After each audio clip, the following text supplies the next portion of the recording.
Hello, everyone, and welcome to my podcast, Our Voice, Our Choice. This podcast has a supported theme, supported decision making. I'm your host, Aaron Fitzpatrick.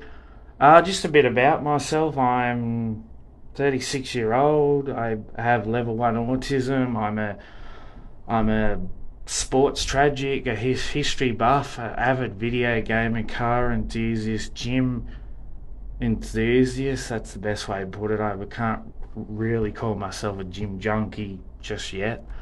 Um, and now I'm a podcaster. I also hope to one day have my own gaming YouTube channel.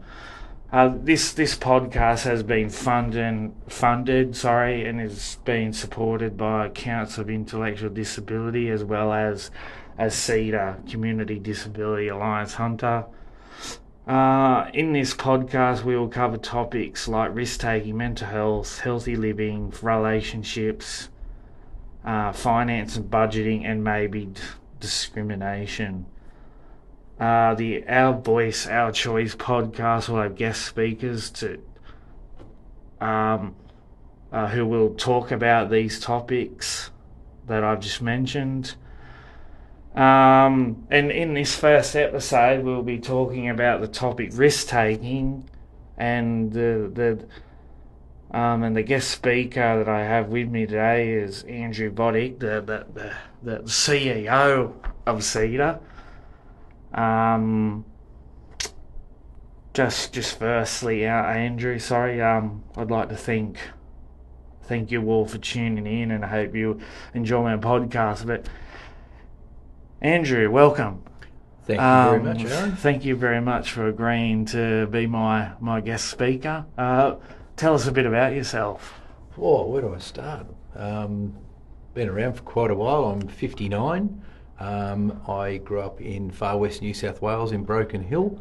I have a visual disability, and I've had many jobs and many different backgrounds over the years, and I find myself in the role at CEDA here in Newcastle, having spent quite a lot of years in Broken Hill. Then I lived in Darwin for about 10 years, and then Wollongong for 5, and now I've been here in Newcastle for 5. So I am married. I have 5 children, 2 to my first marriage and 3 to my second. And yeah, I live in Stockton, and yeah, life is good. Yeah, you've sounds like you've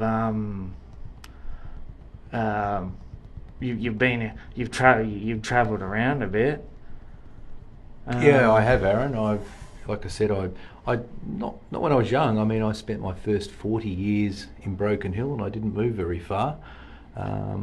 Having gone through school in Broken Hill, struggled to find any really meaningful work until I was well into my early 20s, and I ended up with an apprenticeship as a motor mechanic, which was interesting because I could fix your car for it, but I couldn't drive it to test it. So I found that to be a really disappointing sort of career to be in.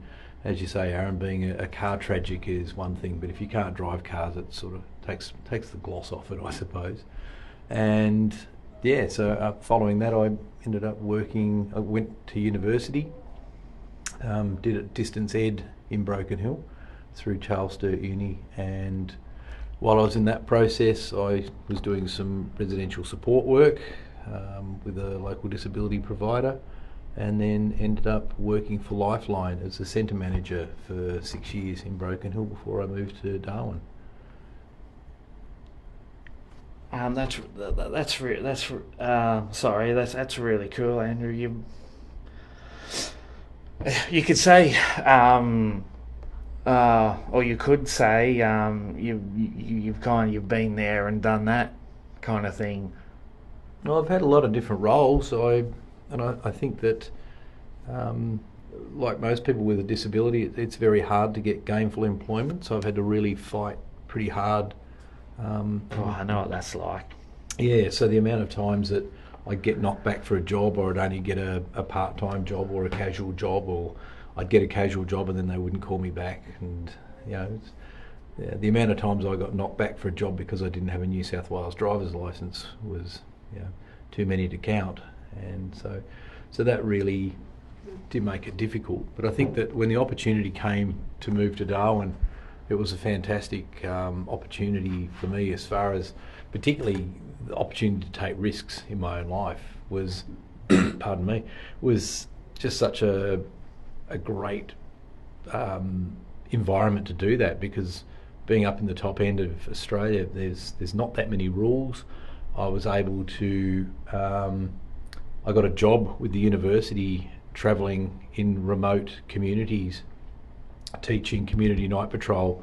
So I'd be sort of flown in a light aircraft, or hitch a ride in the back of a troop carrier, and sort of saw all of the Northern Territory, got over onto Groote Island, got over up to the Tiwi Islands, and just did that for 7 years. And one of my favourite things about being in Darwin was that, as I said, there's a lot less rules in Darwin, so I was able to own and operate my own boat, because you don't need a boat licence in the Northern Territory, which is a lovely loophole.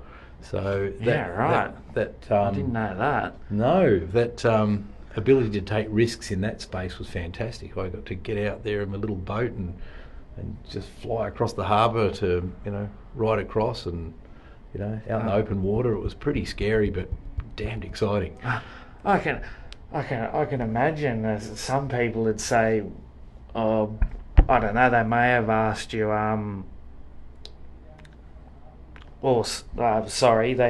you mentioned to them you got a vision impairment. I can imagine some of the reactions that you may have got. Yeah, well, the thing was, people sort of didn't really take much notice up there.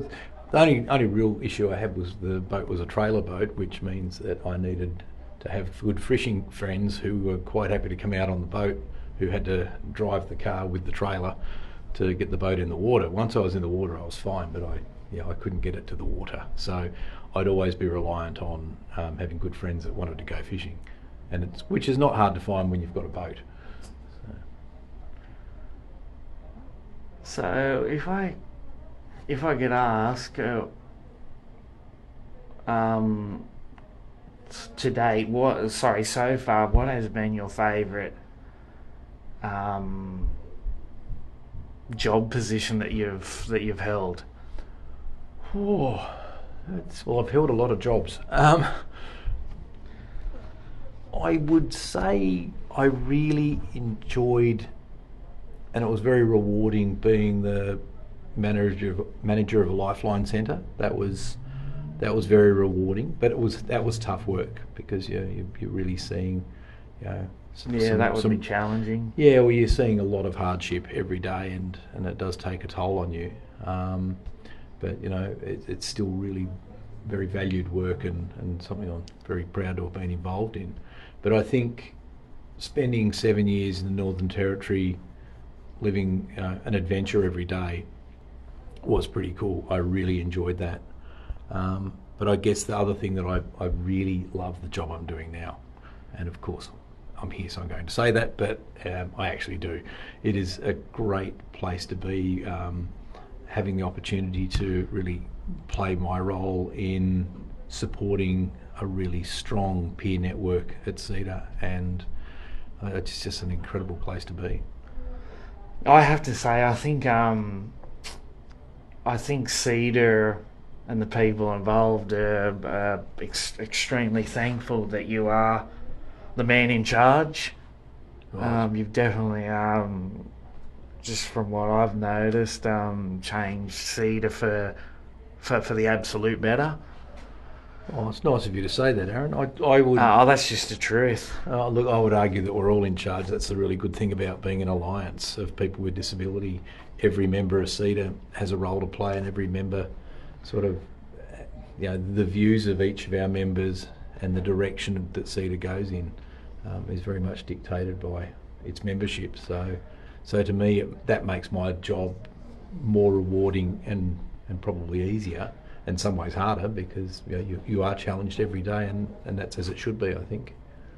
Yeah. So at CDAH, everyone at CDAH is is greatly greatly what they do is greatly appreciated. If that makes any sense. Everyone is greatly valued. That's what I'm after. Yeah, I'd agree, Aaron. I think that every member, whatever contribution they make to a peer network, has an impact.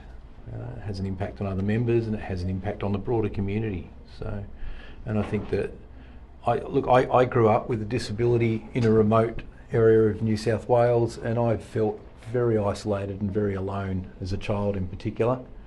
And for the first 55 years of my life, I always felt that I was fighting my own battle. And it wasn't until I came to CEDA and realised that as a peer network, we're much stronger together and much stronger as a group of people with disability, and that everybody's experience of their disability is unique, and that everybody as an individual is unique. And I like the fact that coming to CEDA, nobody's disability is more profound than anybody else's, and nobody's any more important than anybody else.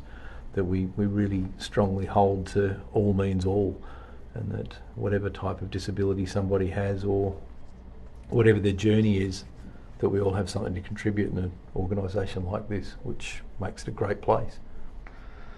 Well, I think you've covered the first question I had for you. But my next question would be: did you have any concerns or doubts about taking on the role of CEDA CEO? Absolutely, Aaron, I did. For the reason I just spoke about, being a person with a disability who had sort of fought my own battles for a long time and sort of fought against having a disability. This was the first time ever that somebody asked me if I was interested in applying for a job because I had a disability, as well as having experience in various management roles and leadership roles in previous jobs that I'd had. So, but it was the first time I'd ever really had to stop and think, do I really want to be, I don't know, known for having a disability rather than fighting against having one? And which sounds dreadful, but it was really something that I'd struggled with for a bit, because I had to really question that and spend some time on it. And I even rang my mum, and I don't even get on that well with my mum sometimes, but as far as that goes, it was a really important thing, because she knew me better than most people, I suppose, and I think it was the right decision in the end for me, and I think I've grown so much as a person from being here in my own journey. And I think that for all of us, what we bring with us when we come to a place like CEDA is just as important as what we get out of CEDA, because those individual experiences are what helps support other peers, because I know that it was always a challenge for me to look at it in the way that I look at it now. So I'm sure I'm not the first person that's felt that way. Absolutely, for sure. And just back to the like, I guess like trying to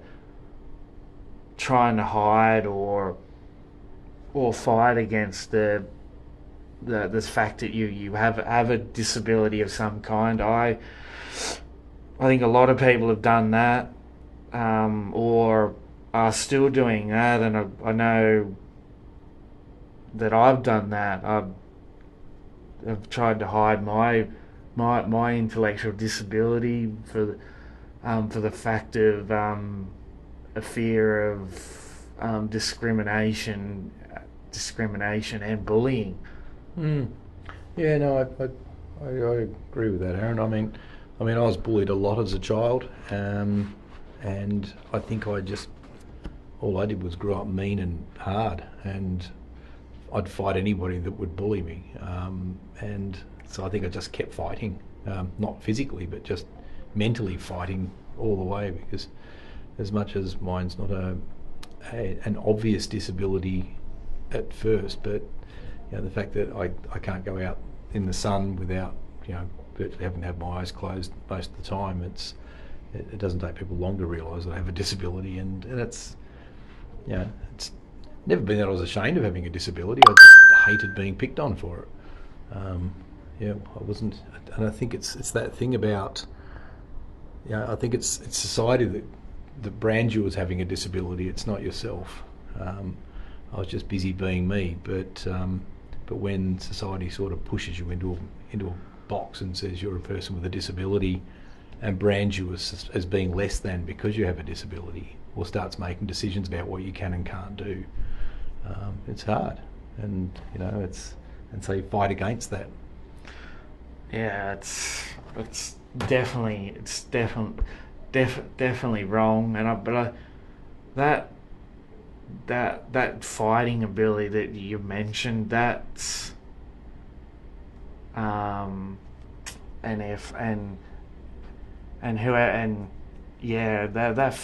that fighting ability, that's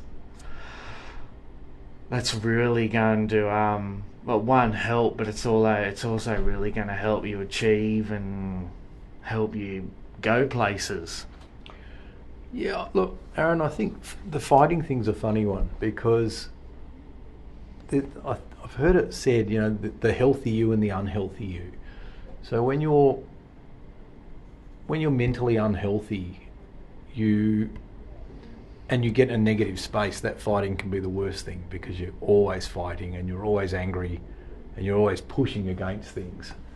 Whereas when you're that healthy you and you're in a better space, that fighting can be something that really drives you forward. It's the sort of thing that can really help you to make strong and brave decisions. But when you really, and I think that's the thing about CEDA, I think it makes it much easier to do that, because you've got that collective voice of other people with lived experience around you, and I think that sort of tempers a lot of that fire. So for me, that anger was the thing that drove that fight, whereas now it's reason that drives the fight, which is good, much better.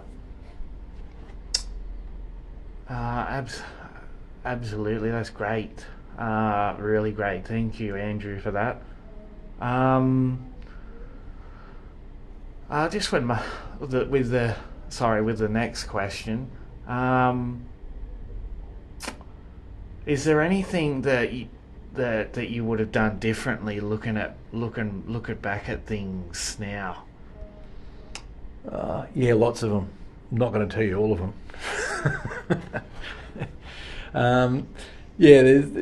I think we all. I'm 59 now, and I think that there's got to be. I don't think any of us could go through life and say, well, I've made every decision a winner. There's been a lot of times when I've probably, like I said earlier, about how if you're angry or you're fighting just to fight, you don't always make good decisions. But when you start to fight because you see good reasons to fight and the fight is worthwhile, then you make much better decisions. So I think that for me, for example, coming to CEDA, it was, I had to sort of put away that fight for a bit, and that feeling that people were judging you all the time. And so, I do think that we all have moments in our lives that we would rather have done a different way. And I think that, our experiences shape us, the good ones as well as the less than good experiences. So when things, happen to you that make you feel very guarded or defensive, you probably don't make the best decisions. Whereas when you're feeling confident, you tend to make better decisions. For sure. When you're confident and clear-headed, your decision making is going to be a lot better, a lot sharper. Also, when you feel supported. That always helps too, big time. Just with our next question, Andrew, if you could go back in time, this is always interesting to talk about, but if you could go back into the past, to before you took on the role as CDAH CEO. What advice would you have given to your past self? That's a really good question, Aaron. That's a ripper. And the good thing is, I feel like I've got an answer that I'm happy with for that too. And that's, after I left Darwin, I moved to Wollongong, and I'd had 10 years in Darwin of living the good life. I had a ball. I had so much fun. I had so much freedom, more freedom than I'd ever had. And I moved to Wollongong, and I could not get a job. I could not get around because public transport was really hard. To me, it wasn't a friendly city. I just did not get on well. And I spent 5 years in Wollongong absolutely struggling. I really loathed the place. I couldn't stand being there. And I remembered at the time being really, really miserable because I felt like all these steps going forward in my life, suddenly I'd gone backwards again. And I was in my early to mid 50s and thinking, well, that's it for me. I'll never get another job. I'll never be able to do anything. And that's sort of it. I feel like I was sort of washed up. But I do remember thinking that all of these things that were happening were things to teach you lessons in life. And I think that's part of that fighting too, is that instead of going under with it, I just kept thinking something has to change, something will change, and I'll learn something from this.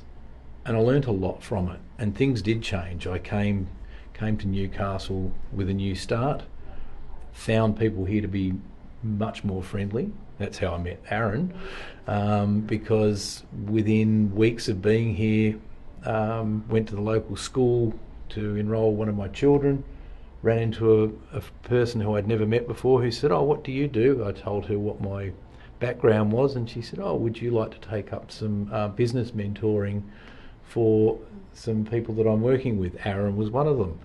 This being Beth Innes? This was Beth Innes, and I became your business mentor as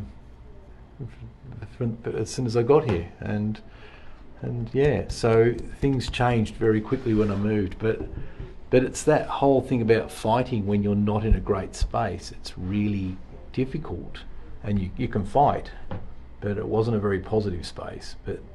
But to get here and have doors open instead of close, suddenly that fight became worth fighting because there was a direction to it, and it was fighting for good reasons, and seeing that, you know, things could be different and things could be better. So could I say that your Wollongong experience taught you life lessons? Taught me humility. It definitely taught me life lessons. When I left Darwin, and funny, I wasn't going to get into this, but I'm happy to.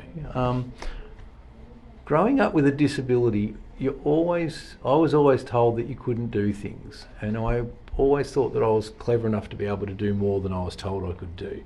And so my experience in Broken Hill, I gradually got stronger, got an education, landed some good opportunities, suddenly found myself in management roles. Then I went to Darwin and ended up in a senior executive management role at the university, and I had a personal assistant, I had a bottomless credit card and an ego, and sadly I had an ego. That sounds nice. Well, it was, but the thing was, I suddenly had an ego to match because I had made it, and I thought, wow, how cool am I? Look at me, You've made it. I'm the big wheel now, and see, now everybody will know that I'm as good as everybody else. You've made it, and you've got money. Got a little big-headed about it, and not proud of that. But I can always I look back and I can understand why that happened, because things like that didn't happen to me, but they suddenly did, and I went, wow, look at me. And anyway, I left Darwin and came crashing with a thud, and couldn't get a job.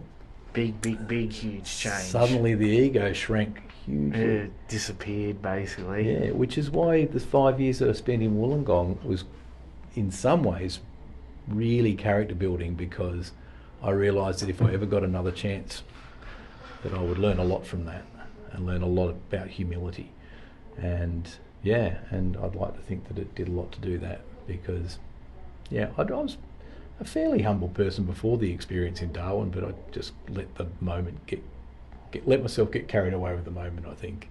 I think you're not the only one that's happened to, or they've let that happen to themselves. But I learnt from that too. I learnt from getting a bit vain and a bit full of myself, that wasn't a person I was happy with either. And so I think that to land where I'm at right now has been about a 10-year journey of discovery, and to actually become, probably for the first time in my life, really content with the person that I am. And that took a lot of years of that fighting, I suppose. Absolutely. Just I guess a vaguely similar experience for myself. I was I've always been very, very good at sports, and I had people saying, "Oh, you're a natural, you're really good," and people would come up and say, "Oh, can you show me how you did that move?" Or and I really battled to try and keep to stay modest. But at times I would think, this is real good. I'm liking this. How cool! People's people are forgive my my bad language. The pissing in your pocket, as they say. And what brought me down was because I used to take it really serious. So I used to train every day, and I was really fit and that. And then I gave up sport for a little bit and really let myself go. I put on a heap of weight and became unfit, and then I was playing. And then I went back, and then I fairly quickly got back into rep basketball, and the coach said, "Oh, you didn't play well." And I was like, "What?" It was different. I hadn't really experienced that before. So, yeah. Yeah, I think with those are the things that toughen us up, aren't they? I do, when you're sort of looking back at things, I very much regret letting myself go, becoming overweight and unfit, and now I'm fighting to lose weight and get fit again, which has been a real challenge, I have to say. It's not easy, because it's exercising regularly, and the eating has to come with it. Otherwise, you just as you know, wasting your time, really. Yeah, you can't do one without the other. No.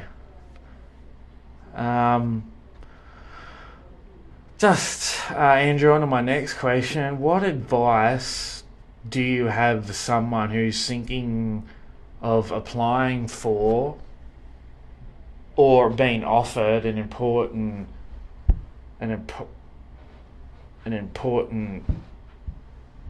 job or role, or they're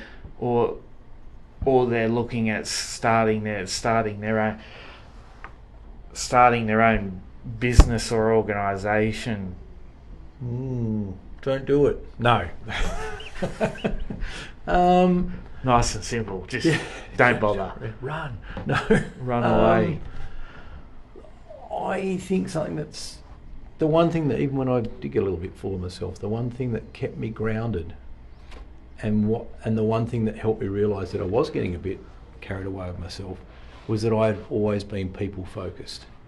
And if you're going to go into anything where you have a role that involves decision making or direction of an organisation, and realising that those decisions that you make impact people, make sure that you have a people focus first. The rest of it will tend to work itself out. So if you have to look at budgets, if you have to look at processes, if you have to look at any sort of future planning, if you keep a people focus, and that will always keep you grounded in my thinking, is that, why am I doing this? If I'm only doing this to make money, or I'm only doing this to get something for me, then you're probably not in the right role, to be honest. And there's plenty of people in leadership or management roles that do that, and I wouldn't want to work for them or with them. No, because they're just the way I view it, they're just selfish. Yeah, filling their pockets, filling their egos. Selfish people. Yeah. Where you, one of the first things that I picked up from you was that you are quite selfless. Well, I don't think any of us are selfless, Aaron, but I'd like to think I was less selfish. But thanks for saying that. I just saw similarity to my mum, who's, she's absolutely my hero. Since the day I, unfortunately came into the world, she has only ever thought about her children first, and then her, I have to say, a distant second. She's just given up so much, and I don't know, I hugely appreciate that. And in my opinion, how do you repay that? I think the only way you repay that is doing the best you can, I reckon. Yeah, true. If you, because if somebody's truly selfish, being thanked every 5 minutes doesn't help. It's quite embarrassing. Whereas just being the best you can, and that person knowing that what they've done has helped support you to where you want to go, I reckon you're doing good. Yeah, true. They can feel that they've done their job. Yeah, but seriously, man, thanks for the honour of being compared to your mum, who's your hero. That's pretty cool. So. No worry. It's all truth. I mean, every word of it. Next question. Yeah. What do you see as risks or opportunities in your role and for CEDA in the future?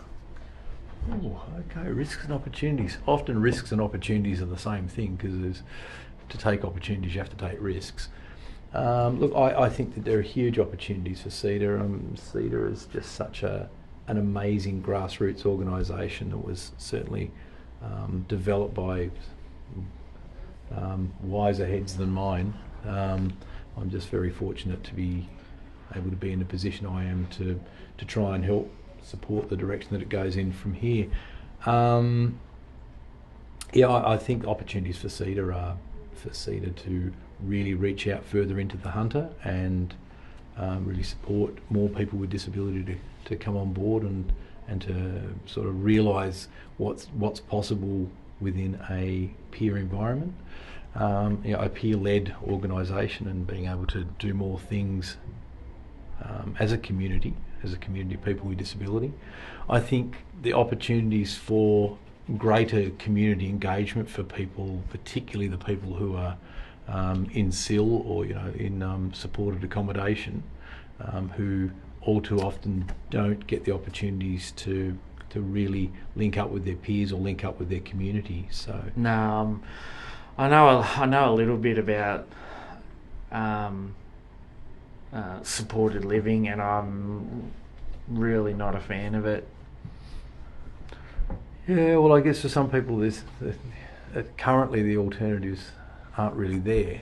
So, but to be able to have much greater connection with the community I think is a really important thing and we spend a lot of time here at CEDA. We've got a lot of people who are working hard in that space to try and keep that going.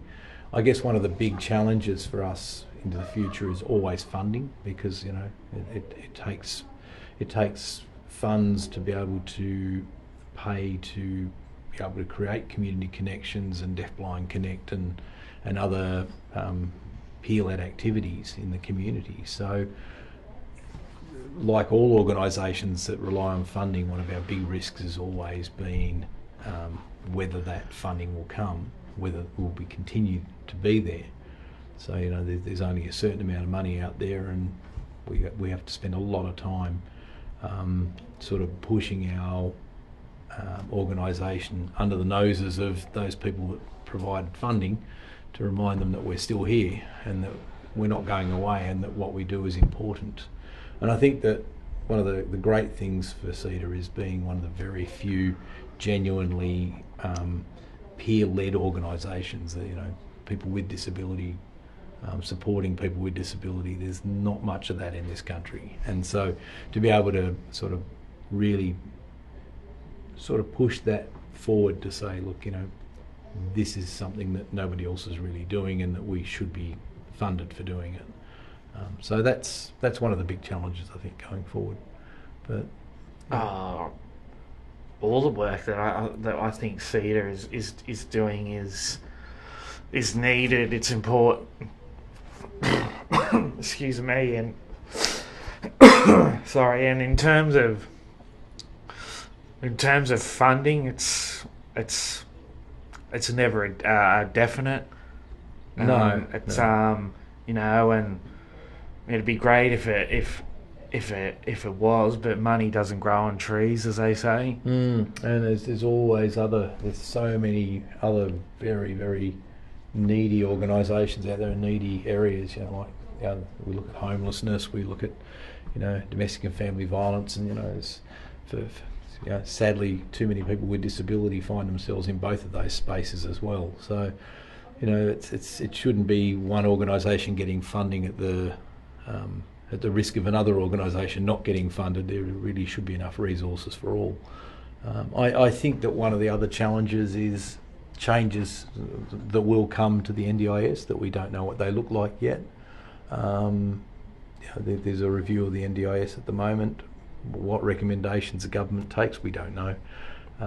We can sort of argue that there needs to be more room for peer work and more funding and a more professionalised role for peer support for people, particularly people who are living in SIL, because if you've got people with disability supporting you, then that there's much more likelihood that that person's going to have empathy for your situation.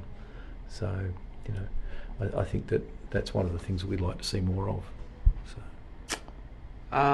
there was just something else that I was going to mention that often requires a funding, and a hell of a lot of it is cancer research. Yeah, absolutely. And like I said, there is just so many areas: aged care, cancer research, support for asylum seekers. There's just so many people in need in the community. Definitely population health issues. There, you name it. There's lots out there. So there's always going to be competing interests for funding. So that's definitely one of the things that will always for people with disability. At the moment, disability is quite topical because we've got the Disability Royal Commission, which is winding up, and there'll be some awful findings that come out in the media in the near future. So that's going to be very very painful for a lot of people when they hear it. I know that for me, when I, even going back to when the sessions around regional and rural education came up in the DRC, I found that really difficult for me to listen to personally, because it was just, there's all those trigger points for all of us, that there's things in our own lives that when we will hear things out of the DRC that will that will have an impact. So for all people with disability, that's going to be a bit of a tough time when the Royal Commission hearings, when the findings start to come out. It's going to be quite a lot there that's going to cause pain for people to hear again. So. Yeah, it's gonna. What comes out of out of the report's going to be. It's going to sting. It's going to really hurt. Yeah. Yep. And the most important will be if we see some real change as a result. So that's what we certainly hope for.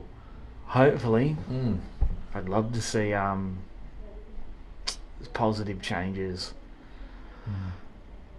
Well, thank you very much, Andrew, for that.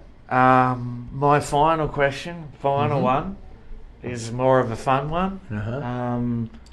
And you've heard of these, the good old checkout questions, which I'll be doing at the end of every episode. You do good checkout questions, I seem to remember, Aaron. Cheers. Appreciate it. So my checkout question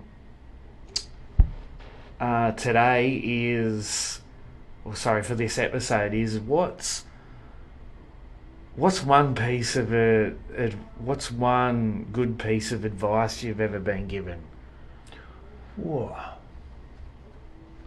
Well, I could say it was from my mum saying, take the job at CDAH. That would be one. That's actually probably quite a good one, actually. Yeah, take the job at CDAH. And I think one of the other ones is don't take yourself too seriously. Well, yeah, I like them both. I've actually got two that I can't decide with, so I'll mention both. One is one that my dad has said many, many times over. I just thought he was a, broken record. Oh, here he goes, but mumbling again. But then I was younger then, and young and dumb. So one of that piece of advice from him was simply, time flies. It waits for nobody. Yeah, very true. And the other one I have is,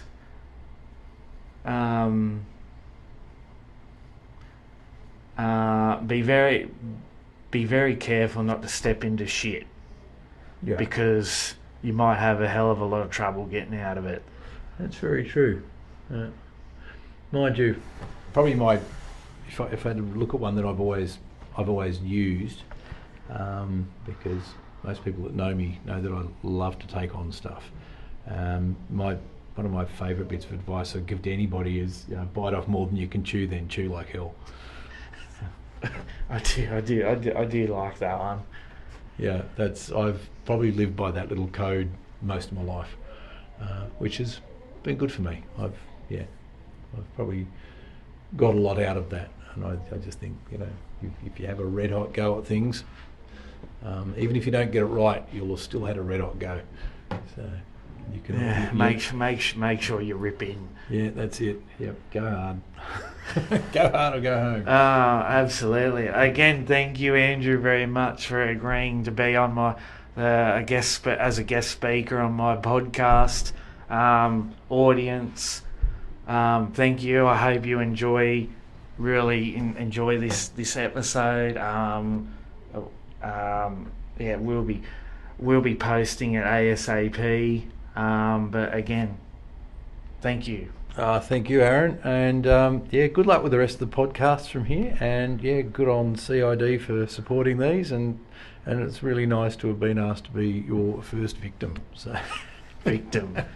That's one way of putting it. But yes, thanks again to CID. I greatly appreciate the support and the money and the opportunity and the opportunities to even have this podcast. Super appreciate it, and thank you. Thanks, Aaron. Have a great one, everyone, and enjoy the rest of your day, Andrew. You too, Aaron. Thanks, man. And same to everyone else. All right, see yous. Bye.